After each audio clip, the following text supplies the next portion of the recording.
तो गाइज आज के इस वीडियो में हम बात करने वाले हैं एक ऐसे कॉमन डिजीज के बारे में जिसका नाम है लेरिंगाइटिस। इसे लोग बोलते हैं बैठा हुआ गला या दबा हुआ आवाज़। तो इस वीडियो में हम चर्चा करेंगे लेरिंगाइटिस के हर एक पॉइंट के बारे में, जैसे कि लेरिंगाइटिस क्या है तथा लेरिंगाइटिस क्यों और कब होता है, तथा साथ ही साथ बात करेंगे लेरिंगाइटिस के प्रमुख लक्षण क्या हैं तथा उसका सबसे मेन पॉइंट कि लेरिंगाइटिस में ऐसी कौन सी चीज़ें हैं जो नहीं खाना चाहिए, क्योंकि अगर हम उन चीज़ों का सेवन करेंगे तो हम लाख दवा खा लें फिर भी हमारा लेरिंगाइटिस नहीं ठीक होगा।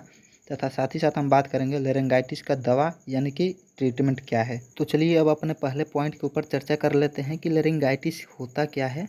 तो गाइस लेरिंगाइटिस एक बीमारी है और इस बीमारी के अंतर्गत हमारे मुख के थोड़े से नीचे एक पार्ट होता है जिसका नाम है लेरिंग्स, और उसी के अंदर होता है हमारा वोकल कॉर्ड। उसी के अंदर इन्फ्लामेशन यानी कि सूजन के द्वारा या इन्फेक्शन के द्वारा, वो इन्फेक्शन वायरल इन्फेक्शन भी हो सकता है और बैक्टीरियल इन्फेक्शन भी हो सकता है, इसी के द्वारा हमारे वोकल कॉर्ड के अंदर स्वेलिंग आ जाता है यानी कि सूजन आ जाता है, जिसके वजह से हमारा आवाज़ दबा हुआ निकलता है या बैठा हुआ निकलता है। इसी बीमारी को हम लोग लेरिंगाइटिस या दबा हुआ या बैठा हुआ आवाज़ के नाम से जानते हैं। तो अब बात कर लेते हैं अपने दूसरे पॉइंट के ऊपर कि लेरिंगाइटिस कब और क्यों होता है। तो अगर कोई इंसान बहुत ज़्यादा दिनों से टीबी का मरीज है तो उस केस में उसे लेरिंगाइटिस हो सकता है, क्योंकि उसे ज़्यादा दिन से ट्यूबरक्लोसिस यानी कि टीबी है जो कि माइक्रोबैक्टीरियम ट्यूबरक्लोसिस के द्वारा होता है। तो उसे बार बार खांसने के दौरान उसके लेरिंग्स के वोकल कॉर्ड नामक पार्ट के अंदर जाके इन्फेक्शन फैला देता है और इसके वजह से उसके लेरिंग्स में इन्फ्लामेशन हो जाता है और वो लेरिंगाइटिस से जूझने लगता है। और कभी कभी सामने वाले मरीज के गर्दन में बहुत तेज चोट लगने की वजह से उसके लेरिंग्स में इन्फ्लामेशन आ जाता है, तब लेरिंगाइटिस हो जाता है। और कभी कभी लेरिंगाइटिस में किसी प्रकार का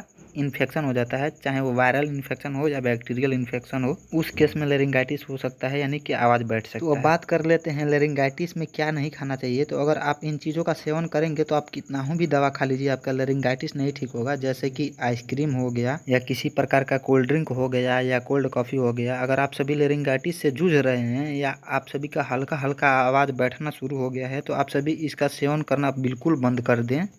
आप सभी के लिए एक बहुत ही महत्वपूर्ण जानकारी, ठंडे दिनों में या ठंडे चीज़ों में वायरल या बैक्टीरियल बीमारी बहुत ही तेज़ी के साथ फैलता है। इसी की वजह से आप सभी लेरिंगाइटिस हो गया हो या लेरिंगाइटिस का लक्षण दिखे तो इन चीज़ों का सेवन बिल्कुल बंद कर दें। इसके साथ ही एक बहुत ही महत्वपूर्ण जानकारी, अगर आप सभी सिगरेट पीते हैं तो उसे पीना बिल्कुल बंद कर दें, क्योंकि अगर आप सभी 1 महीना लेरिंगाइटिस का दवा खाते हैं और 7 दिन में अगर एक सिगरेट पी लेते हैं तो दोनों बराबर हो जाएगा।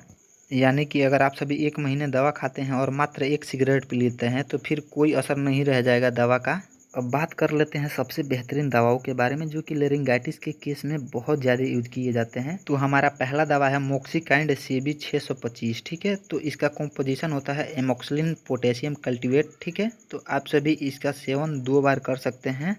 और हमारा जो दूसरा दवा है वो है एजिथ्रा 500। इसका कॉम्पोजिशन होता है एजिथ्रोमाइसिन। तो आप सभी मोक्सिकाइंड CB या एजीसी 500 में से कोई एक ले सकते हैं सुबह शाम।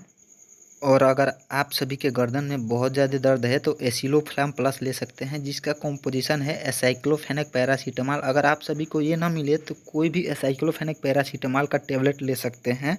इसके सेवन से हमारा दर्द बिल्कुल नॉर्मल रहेगा। और एक सिरप का सेवन कर सकते हैं जिसका नाम है नील्टस DX। इसके सेवन से आपका खांसी बिल्कुल कम हो जाएगा और आपका आवाज़ धीरे धीरे अच्छा आने लगेगा। इसके साथ साथ आप सभी को एक और टैबलेट का सेवन करना रहता है जिसका कॉम्पोजिशन रहता है मेंटिवुला कॉस्ट लिवोसिट्रिजिन हाइड्रोक्लोराइड। ठीक है, आप सभी को ये हर जगह अलग नाम से मिलेगा, जैसे कि यहाँ पे है न्यूजिलेक LC। ठीक है, तो आप सभी को इस कॉम्पोजिशन पे ध्यान देना है। आप सभी इन दवाओं का सेवन करने से पहले एक अच्छे डॉक्टर से सलाह या परामर्श ले लें। बहुत बहुत धन्यवाद आप सभी दोस्तों को हमारे चैनल में अभी तक जुड़े रहने के लिए।